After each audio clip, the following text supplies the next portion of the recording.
Assalamualaikum warahmatullahi wabarakatuh.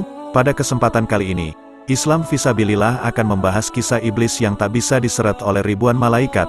Tanpa berlama-lama kita langsung saja ke kisahnya. Setan selalu saja datang mengganggu saat kita sedang melaksanakan ibadah dalam kehidupan sehari-hari, baik itu berupa was-was, rusaknya bacaan salat, dan ketidakhusyukan dan lainnya. Hal ini pun tidak hanya dialami oleh kita yang hidup jauh dari zaman Rasulullah, bahkan sampai sahabat Nabi pun pernah ada yang diganggu setan saat tengah beribadah. Dalam kitab Mukasyafatul Qulub Imam Al-Ghazali dikatakan, dahulu sahabat Amr bin As radhiyallahu anhu pernah berkata kepada Nabi Muhammad SAW, "Ya Rasulullah, setan menghalangi antara diriku, sholatku, dan bacaanku." Nabi SAW lalu bersabda, "Itu adalah setan, namanya setan Hanzab. Jika kamu merasakannya, maka mohonlah perlindungan kepada Allah dari gangguan setan itu dengan meludahlah ke arah kirimu sebanyak 3 kali. Sahabat Amr bin As berkata, "Aku melaksanakan hal itu, kemudian Allah Subhanahu wa Ta'ala menghilangkan gangguan itu dariku." Perlu dipahami, meludah di sini bukan seperti meludah sebagaimana biasa, cukup dengan isyarat seperti menghembus ke sebelah kiri sebanyak 3 kali dengan merasakan ada air dari mulut kita keluar sedikit ketika menghembus. Hal ini perlu dijelaskan agar tidak terjadi kesalahan dalam memahaminya, karena khawatir dengan orang yang sedang salat di sebelah kiri kita ketika salat berjamaah dan dilarang meludah di dalam masjid. Setan juga gemar mengganggu orang yang tengah berwudu. Dalam sebuah hadis dijelaskan bahwa setan yang suka mengganggu orang yang berwudu adalah bernama setan walhan. Setan ini biasanya suka menanam was-was dalam diri seseorang, seperti ragu-ragu terhadap basuhan dan lain sebagainya. Untuk melawan gangguan was-was, setan bisa menggunakan zikir kepada Allah sebagai penangkalnya. Seperti membaca kalimat, "Auzubillahi minas syaitonirrajim," dan membacalah, "La haula wala quwata illa billah." Diingat, jika berwudu di dalam kamar mandi jangan diucapkan dengan mulut, cukup di dalam hati. Setan juga mengembang di atas hati seseorang. Apabila orang itu berzikir mengingat Allah, maka setan akan mundur dan menyusut. Jika orang itu lalai, maka setan akan mengembang kembali di atas hatinya. Memang terjadi usir-mengusir di antara zikir kepada Allah dan was-was setan. Sahabat Anas radhiyallahu anhu berkata, bahwasanya setan itu meletakkan belalainya di atas hati manusia.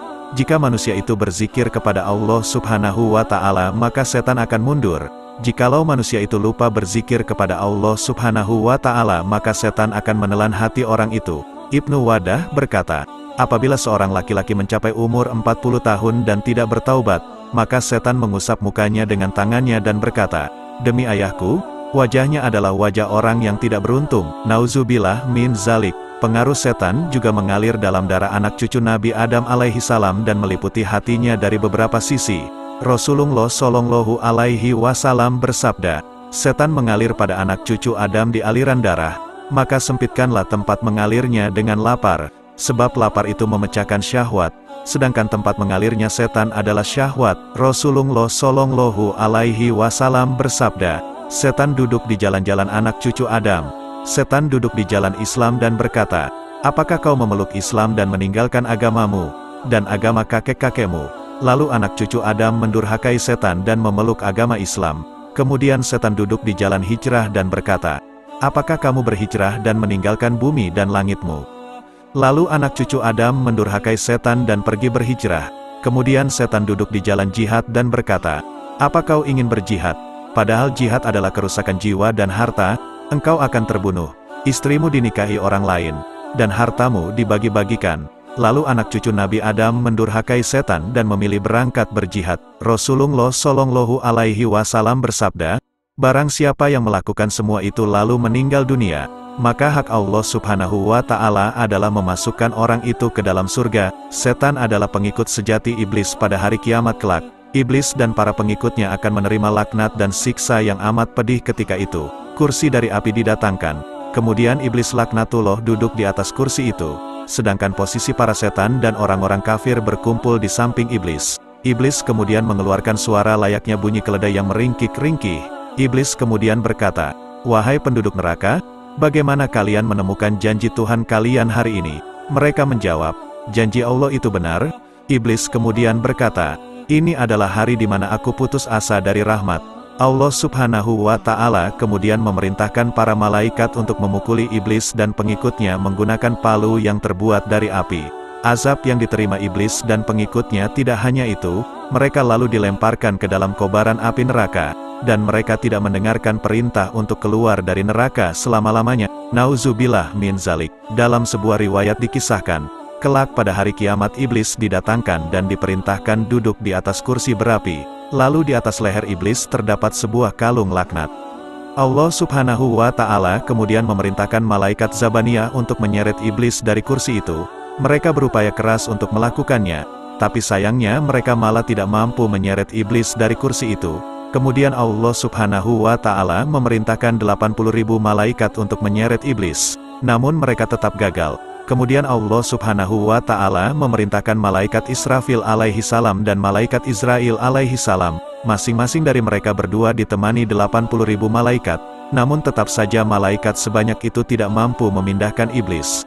Allah Subhanahu wa Ta'ala kemudian berfirman kepada mereka, seandainya saja para malaikat yang berjumlah berlipat ganda berkumpul untuk melakukan hal itu, sungguh mereka tidak akan kuat memindahkan iblis selama kalung laknat masih berada di lehernya. Hal ini memiliki makna bahwa iblis akan tetap dan kekal berada di neraka tanpa bisa bergeser sedikit pun dari tempatnya di neraka. Nauzubillah min zalik. Sebenarnya ketika di dunia, iblis pernah ingin bertaubat karena merasakan penyesalan akan kedurhakaannya kepada Allah Subhanahu wa Ta'ala. Dalam kitab Mukasyafatul Qulub dikatakan, bahwa dahulu suatu ketika iblis pernah mendatangi Nabi Musa alaihi salam. Iblis lantas berkata kepada Nabi Musa, "Wahai Musa, engkau itu adalah seorang yang dipilih Allah untuk mengemban risalahnya. Dia telah menyampaikan firman-Nya langsung kepadamu." Nabi Musa alaihi salam tahu bahwa yang datang kepadanya adalah iblis. Lalu Nabi Musa alaihi salam menjawab, "Ya benar, apa yang engkau mau wahai yang terlaknat?" Iblis berkata, "Wahai Musa, katakanlah kepada Tuhanmu bahwa salah satu makhluknya sungguh-sungguh memohon pertobatan." Kemudian Allah Subhanahu wa Ta'ala lantas menurunkan wahyu kepada Nabi Musa alaihi salam. Seandainya saja para malaikat yang berjumlah berlipat ganda berkumpul untuk melakukan hal itu, sungguh mereka tidak akan kuat memindahkan iblis selama kalung laknat masih berada di lehernya. Hal ini memiliki makna bahwa iblis akan tetap dan kekal berada di neraka tanpa bisa bergeser sedikit pun dari tempatnya di neraka. Nauzubillah min zalik.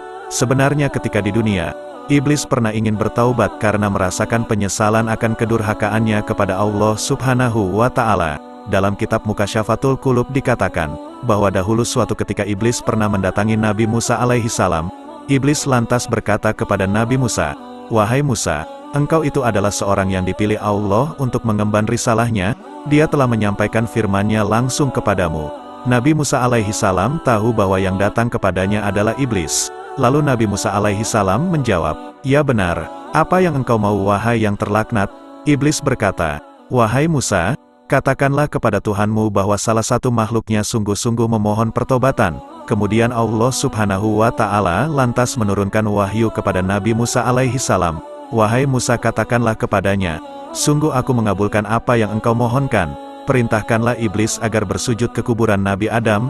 Jika dia bersujud kepadanya, maka aku akan menerima taubatnya dan mengampuni dosa-dosanya." Setelah itu Nabi Musa alaihi salam lantas menyampaikan wahyu Allah itu kepada iblis. Setelah mendengarkannya iblis malah marah dan dengan sombongnya berkata, "Hai Musa, aku tidak mau sujud kepada Adam di surga saat ia hidup. Bagaimana mungkin aku mau bersujud kepadanya saat ia sudah mati?" Begitu sombongnya iblis dan selalu saja membangkang perintah Allah, sehingga diusir dari surga dan mendapatkan laknat dari Allah Subhanahu wa Ta'ala.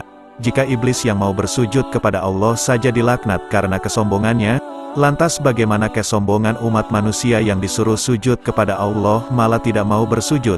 Jika iblis yang tidak mau sujud kepada Nabi Adam saja mendapatkan laknat dari Allah, lantas bagaimana laknat kepada manusia yang tidak mau bersujud kepada Allah? Ingatlah ketika iblis ingin bertaubat melalui Nabi Musa alaihi salam, Allah Subhanahu wa Ta'ala akan menerima taubatnya jika ia mau bersujud di kuburan Nabi Adam alaihi salam.